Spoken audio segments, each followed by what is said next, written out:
A building is on fire. Thick, black smoke is pouring from every window. The heat is so intense you can feel it pressing against your skin from across the street. And inside that burning building, 4 people are trapped. 4 lives hanging by a thread. You are the only one who can reach them, but here's the impossible truth.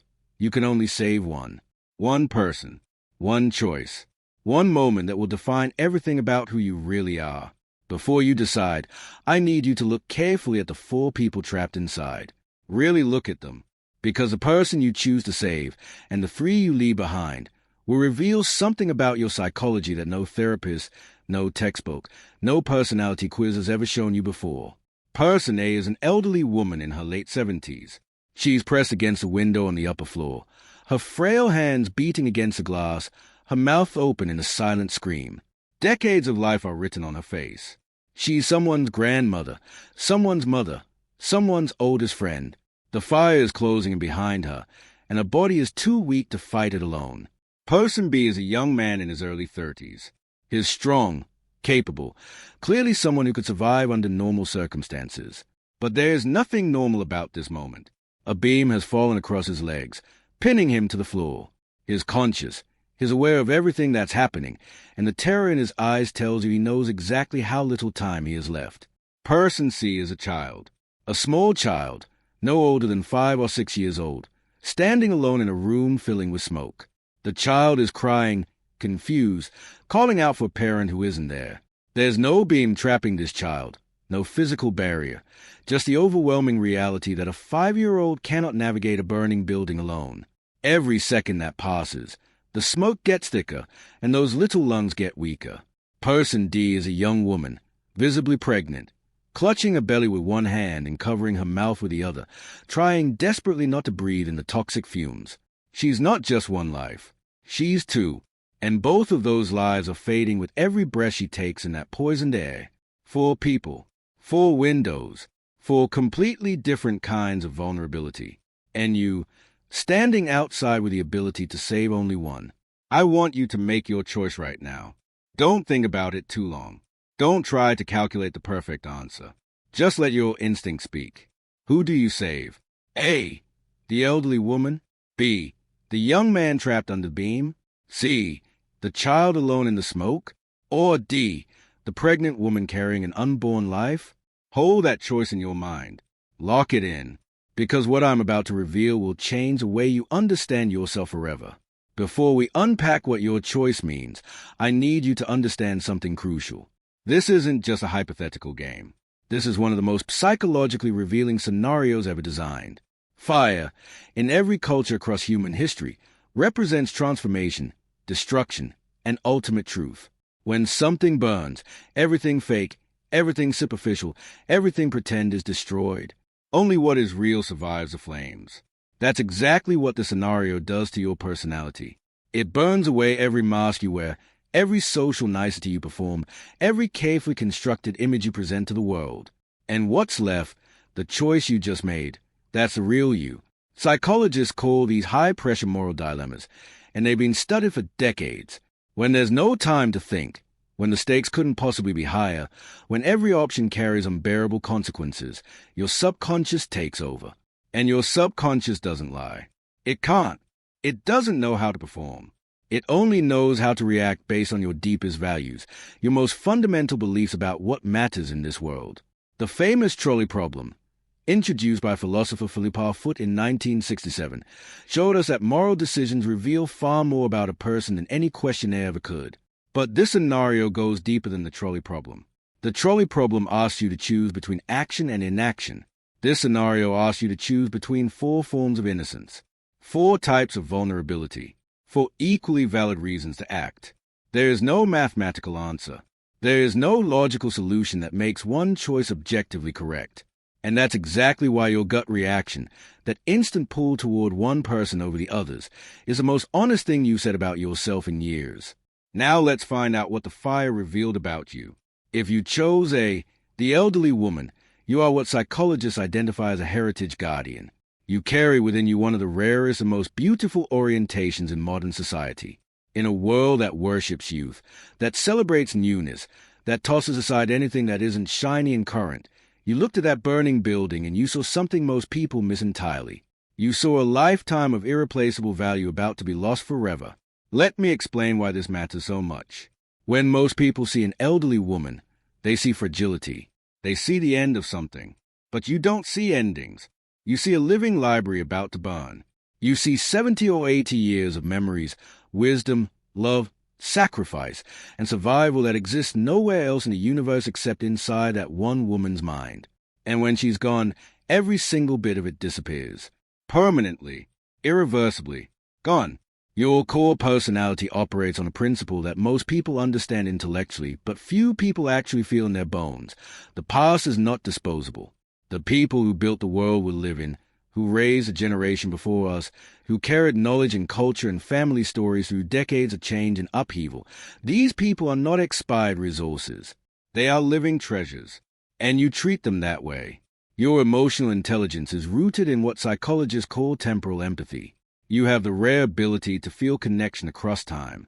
When you look at that elderly woman, you don't just see her present suffering. You see the young girl she once was. You see the mother she became. You see every birthday, every loss, every moment of joy and heartbreak that shaped her into who she is right now. You experience her entire story in a single glance, and that story matters to you so deeply that you would walk into a fire to protect it. This reveals something profound about your value system. You believe that a person's worth doesn't decrease with age.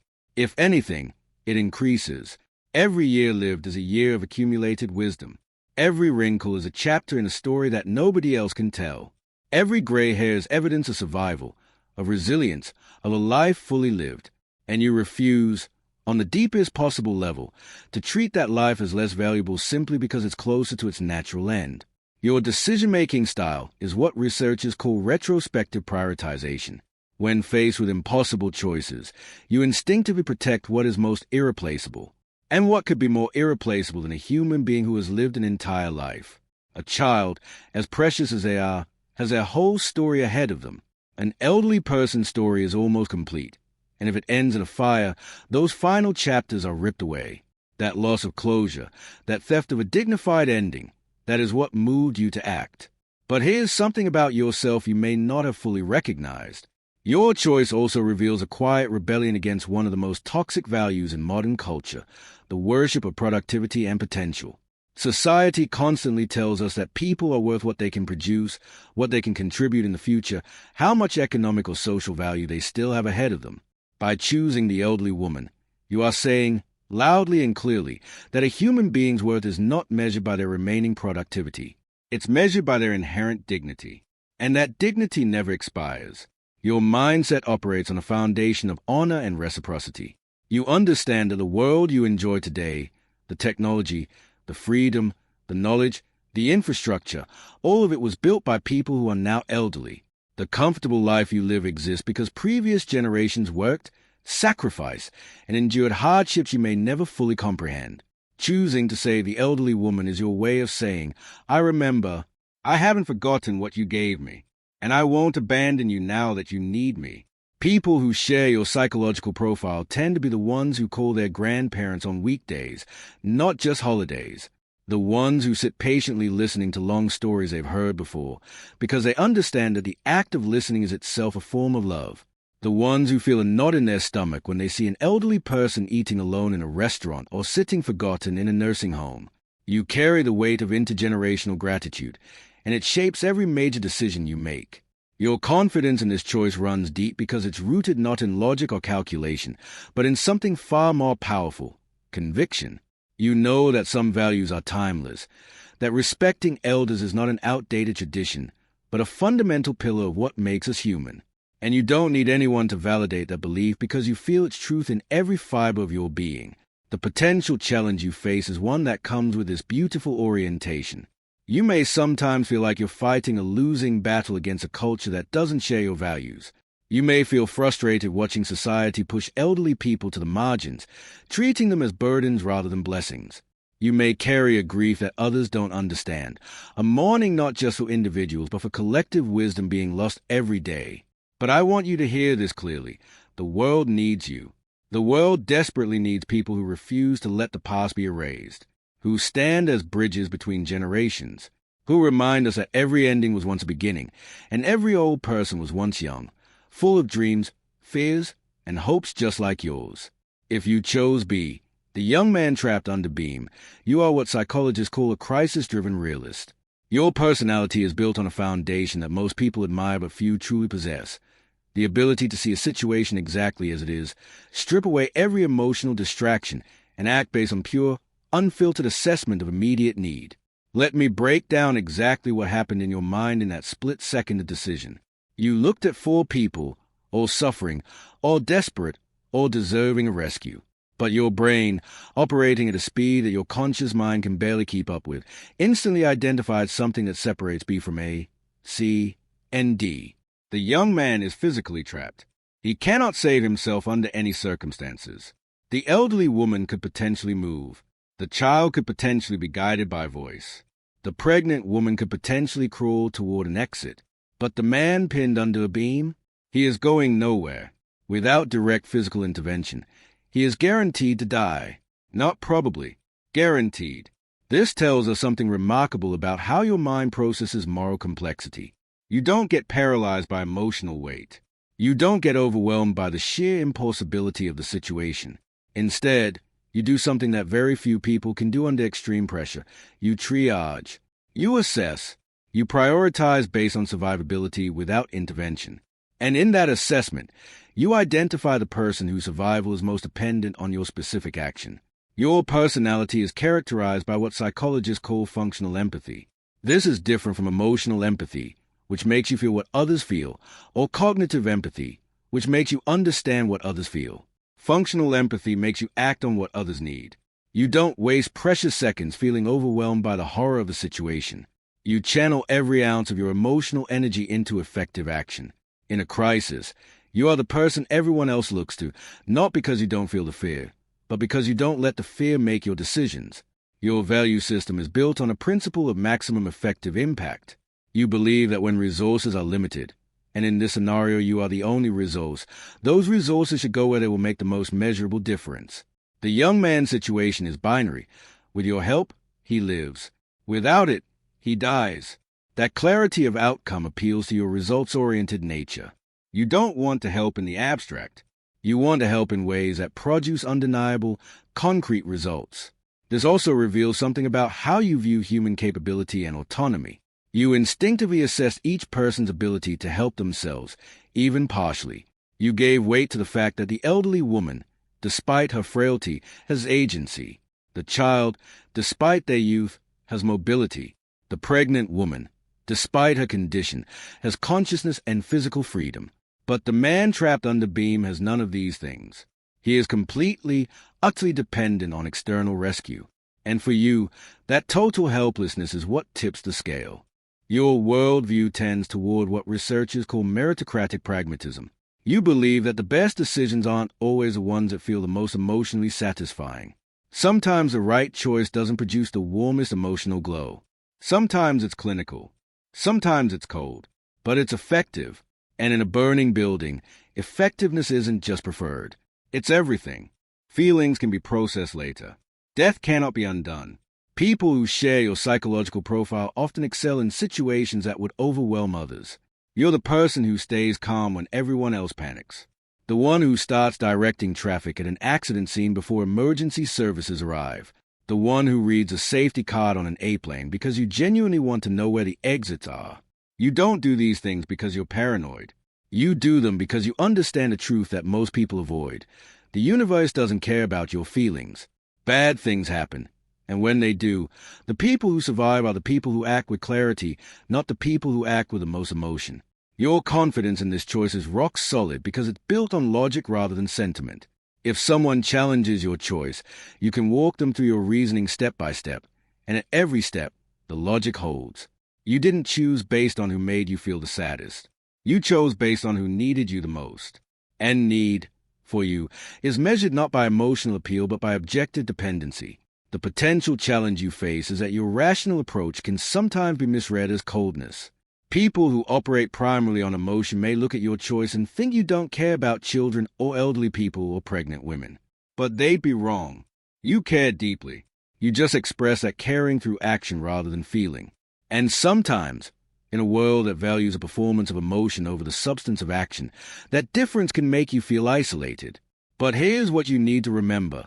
When the building is actually burning, when the crisis is actually happening, no one wants a person who cries the loudest. They want the person who acts the fastest. And that person is you. If you chose C, the child, something activated inside you that goes beyond normal empathy, something primal, ancient, and incredibly powerful. You are what psychologists call a guardian of innocence, and your choice reveals one of the most deeply rooted psychological drives in all of human nature, the overwhelming, almost unstoppable compulsion to protect those who cannot protect themselves. Let me tell you what happened in your mind when you saw that child standing alone in a room filling with smoke. Every other thought stopped. Every calculation vanished. Every rational comparison between the four people disappeared instantly. Because when you saw that child, afraid, alone, calling for help that wasn't coming, something inside you said one word and one word only. No. No, this cannot happen. No, this child cannot die like this. No, I will not allow it. Not while I still have breath in my body and strength in my arms. This response isn't something you learned. It isn't something society taught you. It isn't something you decided through careful moral reasoning. It's hardwired into the deepest architecture of your brain, rooted in millions of years of evolutionary programming that says one thing above everything else: protect the young. This is the most fundamental survival mechanism of any species that cares for its offspring, and in you, this mechanism is exceptionally strong. Your personality is defined by what psychologists call unconditional protective empathy. This means your empathy doesn't require context, explanation, or justification when it comes to children. You don't need to know whose child this is. You don't need to assess whether the child deserves help. You don't weigh the child value against others. The moment you see a child in danger, your entire being mobilizes. It's not a choice. It's a reflex. And that reflex reveals something beautiful about the core of who you are. Your value system is built on the most basic moral principle in human civilization. Innocence must be protected. A child hasn't made enemies. A child hasn't accumulated debts or favors.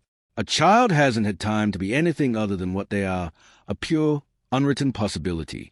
And the thought of that possibility being destroyed, a life ended before it even had a chance to begin, that thought is genuinely unbearable to you. It hits you on a level that logic cannot reach and rational argument cannot touch. Let me explain why your choice carries such psychological weight. When adults are in danger, there's always some part of our mind that acknowledges their agency. Adults made choices that led to their circumstances. Adults have had time to live, to experience, to accumulate memories and accomplishments. None of this diminishes their value, but it does provide a psychological buffer that makes their suffering, while terrible, somehow comprehensible within the framework of a life lived.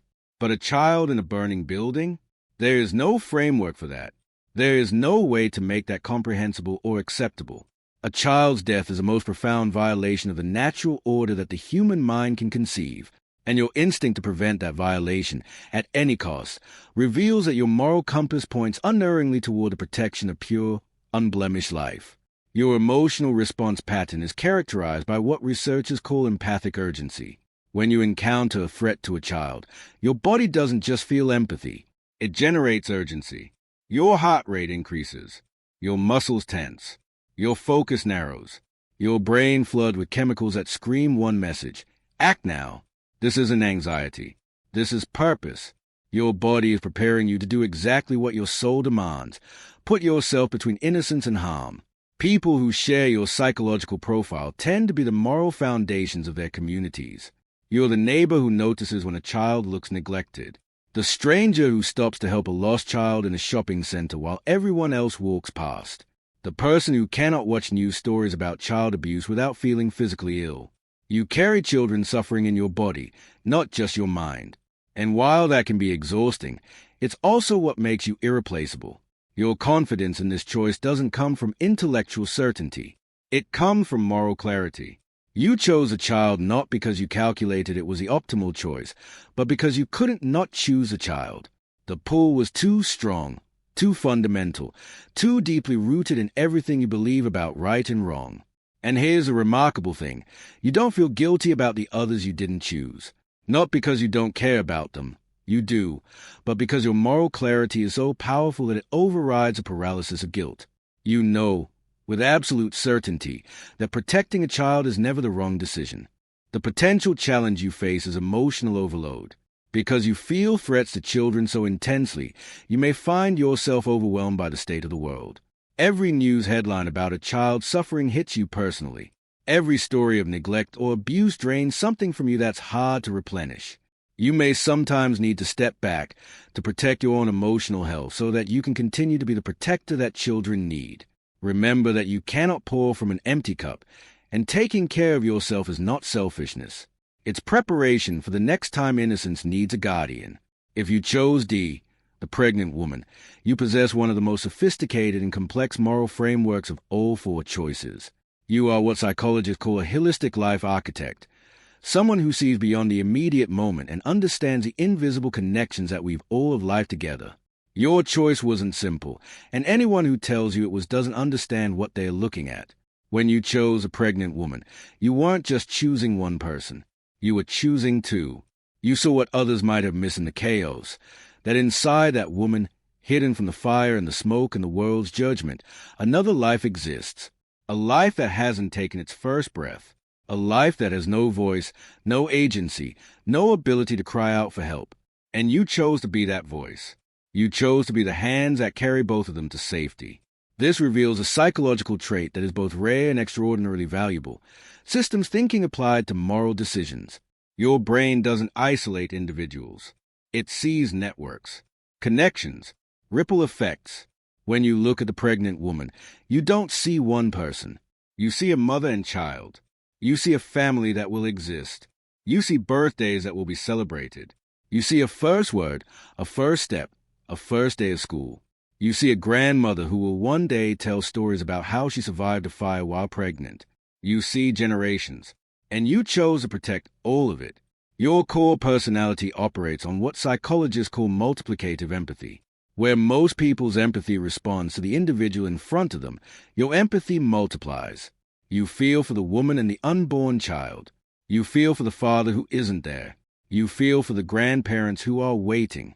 You feel for the community that would be diminished by this loss.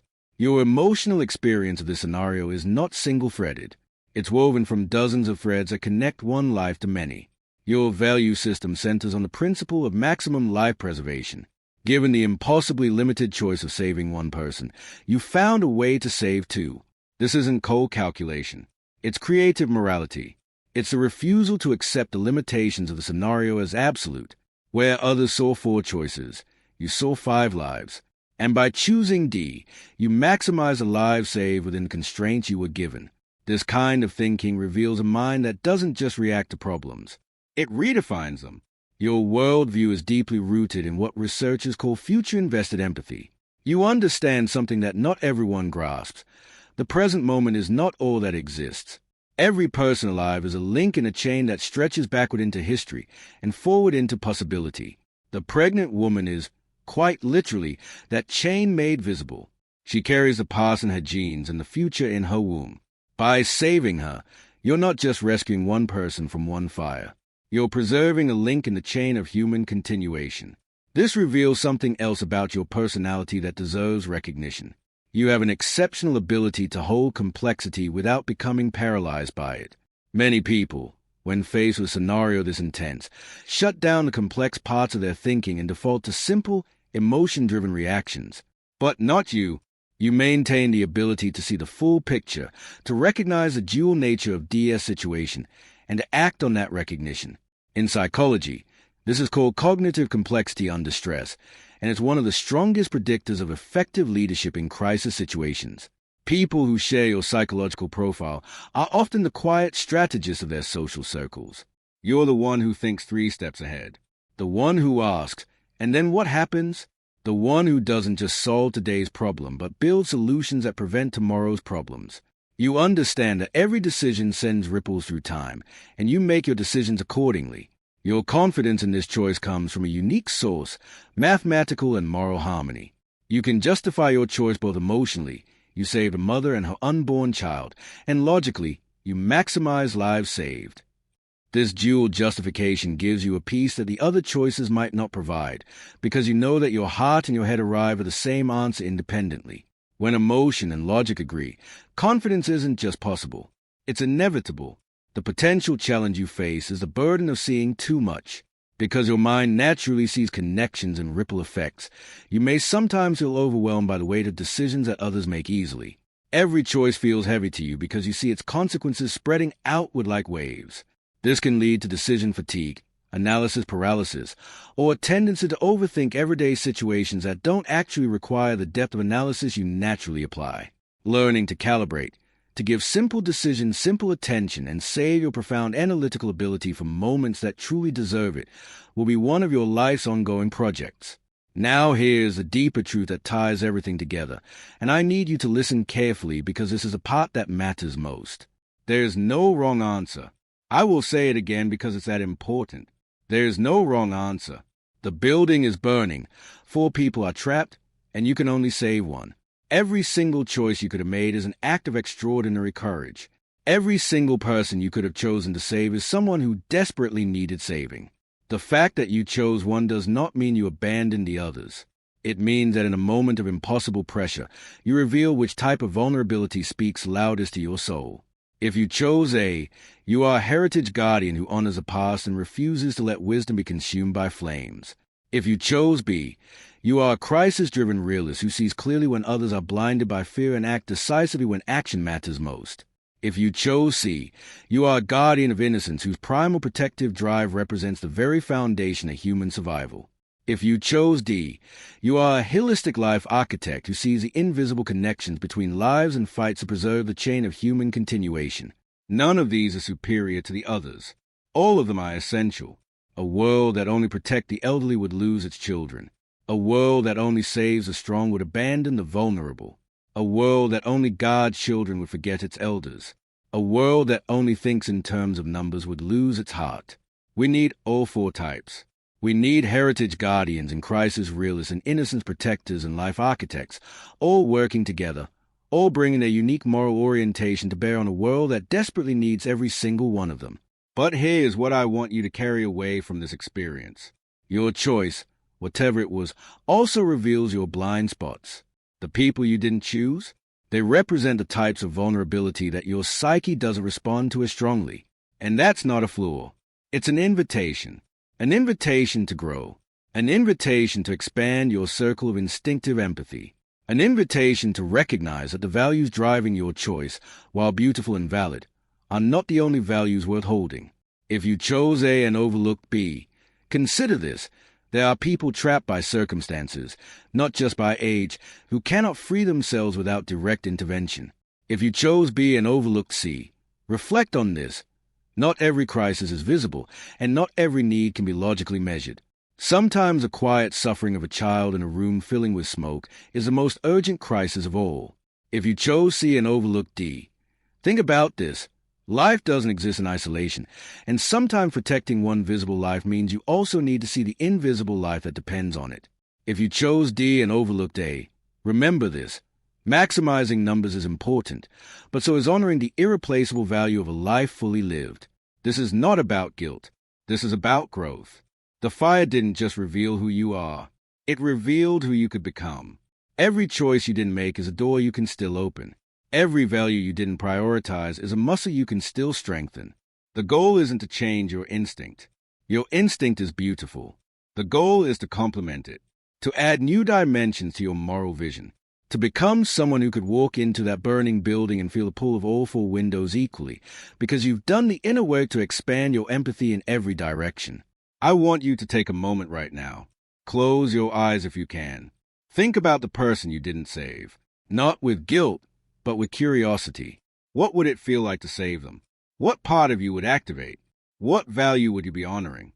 Because that feeling, that activation, that value, it already exists inside you. It's just quieter than the one that drove your first choice. And with awareness, with practice, with a kind of honest self-reflection that you've demonstrated simply by watching this video and engaging with this scenario, you can turn up the volume on those quieter values until they sing alongside the loud ones. You stepped into a burning building today. Not literally, but psychologically. You face an impossible choice and you made it. You didn't look away. You didn't refuse to engage. You didn't say this is just a thought experiment and dismiss it. You let yourself feel the weight of the decision, and you responded with honesty. That takes courage. Real courage. The kind of courage that most people never exercise because they never put themselves in situations that demand it. So here's my question for you. Now that you know what the fire revealed, now that you understand the psychological blueprint behind your choice, what will you do with this knowledge? Will you let it sit passively in your mind, an interesting fact about yourself that fades by tomorrow? Or will you use it? Will you look at your daily life through this new lens and ask yourself, am I living in alignment with the values my instinct revealed? Am I honoring the heritage guardian, the crisis realist, the innocence protector, or the life architect within me? And am I also nurturing the ones that aren't as strong? The fire is out now, but the truth it revealed, that stays with you, that becomes part of who you are, if you let it. And I hope you do, because the world needs people who are willing to walk into the fire. And today, you proved you're one of them. If this video spoke to something real inside you, I want you to share your choice in the comments below. Tell me, did you choose A, B, C, or D? And more importantly, tell me why. Because when you put your choice into words, you deepen the self-awareness that this exercise created. You make the insight permanent instead of fleeting. And you join a community of people who are brave enough to face the fire and honest enough to talk about what they found there. Subscribe if you want more psychological experiences like this one. Hit the notification bell so you never miss an opportunity to discover something new about who you really are beneath the surface. And remember, every choice you make, every single day, in the most ordinary moments of your life, reveals the extraordinary truth of who you are. The only question is whether you're paying attention. Until next time, keep looking deeper. The truth is always worth finding.